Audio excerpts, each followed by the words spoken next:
안녕하십니까. 더 메시지 시청자 여러분. 저는 고양시 화정동에 위치한 축복교회를 담임하고 있는 지경휘 목사입니다. 오늘 본문의 말씀이 에레미야 33장 1절에서 3절 말씀.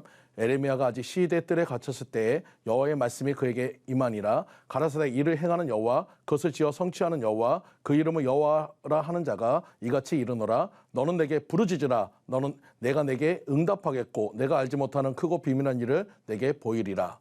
오늘 본문의 말씀을 중심으로 어려울 때 포기하지 말자라는 제목으로 함께 은혜를 나누도록 하겠습니다. 한 사람이 물에 빠졌습니다. 큰 소리로 살려달라고 외치고 있는 그에게 한 사람이 다가와서 말을 합니다. 왜 진작에 수영을 배우지 않았습니까? 수영도 못하면서 왜 물에 들어갔습니까? 자꾸 질문하는 사람에게 이렇게 물어봤습니다. 당신은 누구신데 나에게 이렇게 묻는 거요? 나는 공자입니다. 그리고 그는 구해주지도 않고 떠나갔습니다. 그는 또 살려달라고 외쳤습니다. 그러자 또 사람이 왔습니다. 뭘 그렇게 살려고 노력하십니까? 모든 것은 운명이니 그냥 받아들이시고 힘을 빼시지요. 자신을 구해주지도 않고 이상한 말만 하는 그에게 당신은 누구인데 나더러 그냥 죽으라는 것입니까?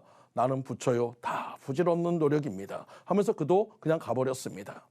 이제는 그걸로 인해서 힘이 빠져서 물에 빠져갈 때 누군가 자신을 잡아서 물가로 데려와서 살려주었습니다. 너무 감사해서 저를 구해주셔서 감사합니다. 이름을 가르쳐 주시면 꼭 살해하겠습니다. 아니요, 저는 제가 제 할 일을 했을 뿐입니다. 저는 예수라는 사람입니다. 예수님은 우리가 어려움에 처했을 때 묻지도 따지지도 않고 구원해 주십니다. 구원은 능동적이 아닌 수동적입니다. 구원의 참 의미는 이미 죽어 냄새나는 시체 같은 우리에게 새 생명을 부어 살려주심입니다. 이것은 우리의 노력이나 힘으로 얻을 수 있는 것이 아니 오직 하나님이 부어주시는 은혜이기 때문입니다.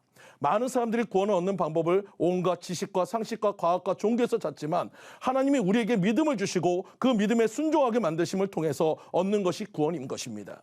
성령을 우리의 육체에 부어주셔서 성령님이 우리의 입술을 붙들어 주시고 우리의 마음과 생각을 지키시고 인도하셔서 예수 그리스도가 우리의 구주이심을 고백해 하는 것입니다. 이것이 바로 은혜인 것을 믿으시기 바랍니다. 구원은 오직 예수 그리스도를 믿는 믿음으로 구원을 받을 수 있습니다. 그리고 우리에게 죄에 대한 영원한 형벌의 심판과 사망의 질고에서 벗어나 영원 구원을 이루어 주시는 것입니다. 오직 우리가 할 것은 하나님의 말씀에 순종하고 기도와 예배로 하나님의 은혜 가운데 나가는 것입니다. 그러기 위해서 우리는 포기하지 말아야 합니다. 여러분, 미국의 보험업계 최고의 영업사원을 성공한 데니엘이라는 사람이 있습니다. 그는 젊어서 부모님께 물려받은 유산을 정리하여 서부로 달려갔습니다. 그는 어렵게 발견한 금강에서 밤낮을 가리지 않고 굴착기와 장비를 동원해서 금을 캐기 시작했습니다. 금강 사업을 위해서 그의 전 재산을 몽땅 투자했던 것입니다. 그러나 안타깝게도 얼마 지나지 않아 금맥은 끊기고 말았습니다. 그래도 그는 희망을 가지고 계속해서 수십 미터를 파들어가며 금맥을 찾았지만 더 이상 바라던 금맥은 나타나지 않았습니다. 결국 그는 금강을 포기하고 굴착기와 장비들을 모두 고철로 팔아버리고 상심한 마음으로 고향으로 돌아가 버렸습니다. 그런데 데니엘의 장비를 헐값으로 사들인 고철상 주인은 장비들을 고철로 처리하기 아까워서 고철 회수차가 올 때까지만 금강을 파보기로 했습니다. 그런데 데니엘이 마지막으로 팠던 곳에서 1m를 파고 들어가자 그만 수년 동안 캐낼 수 있는 대형 금맥을 발견한 것입니다. 결국 고철상 주인은 금강의 주인이 되었던 것입니다. 그 이후에 데니엘을 만나는 사람들은 그에게 하는 말이 모두 같았습니다. 1m만 더 파지. 1m만 더 팠으면 얼마나 좋았겠니? 1m. 그야말로 그 1m란 말은 그의 마음속에서 지울 수가 없었습니다. 말이 그렇지 얼마나 아쉽고 원통한 일이겠습니까? 그러나 이미 엎질러진 물과 같은 현실이니 아쉬워해도 소용없는 것이 되고 만 것입니다. 그는 그 후에 보험사 직원이 되었는데 보험 판매 일을 할 때마다 힘들고 그만두고 싶은 마음이 들 때마다 주저앉고 싶은 생각이 들 때마다 1m만 더 가자, 한 사람만 더 만나자 하면서 그 일을 쉬지 않고 매진하여 결국 그는 최고의 영업사원이 되었고 그 분야에서 성공자가 되었던 것입니다. 1m의 아픔을 겪은 후 1m만 전진하면 된다는 신념이 그를 실패자에서 성공자가 되게 한 것입니다. 오늘 본문의 에레미야도 자신의 잘못으로 시대들에 갇힌 것이 아니라 주님을 증거하다가 억울하게 갇힌 것입니다. 이렇듯 우리가 원하든 원치 않든 간에 누구에게나 고난은 옵니다. 신앙의 관계가 없습니다. 믿음의 관계가 없습니다. 직분의 관계가 없습니다. 고난은 지금도 오고 앞으로도 계속해서 옵니다. 하지만 고난이 오는 것을 두려워하지 마시기 바랍니다. 문제는 잘 풀면 됩니다.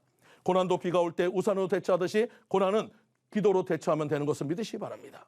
찰스 스페저 목사는 기도는 지렛대이다. 기도라는 지렛대를 이용하며 어떠한 문제도 해결할 수 있다. 당신에게 큰 바위 같은 문제가 있어도 언약의 받침대를 몰리고 기도의 지렛대를 누르며 굴러갈 것이다 라고 말했습니다. 기도는 고난을 이기는 최고의 무기인 것입니다. 이것을 사용하시는 여러분들 되시기를 간절히 축원드립니다. 우리의 인생에 오르막만 있다면 누군들 못 가겠습니까? 하지만 내리막은 우리의 인생길을 풍성하게 만듭니다. 고난의 쓴잔을 마시고 실패의 경험을 얻은 자에게 주어지는 것이 승리의 면류관인 것입니다. 사랑하는 성도님들, 또 많은 작은 교회 목회자님들, 우리 힘을 내시기 바랍니다. 우리의 잠시 받는 환난도 고난도 반드시 지나갈 것입니다. 지극히 크고 영원한 영광의 아름다운 영광의 면류관을 향해서 우리 한 걸음만 더 나아가시기 바랍니다. 1m만 더 기도로 나아가시기 바랍니다. 한 번 더 기도에 무릎을 꿇으시기 바랍니다. 1m만 더 성경을 읽고 준비하시기 바랍니다.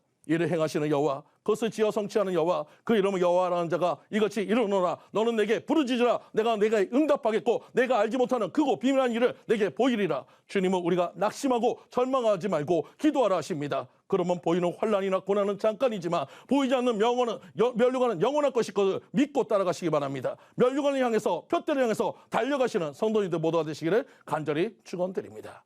지금까지 더 메시지 지경희 목사였습니다.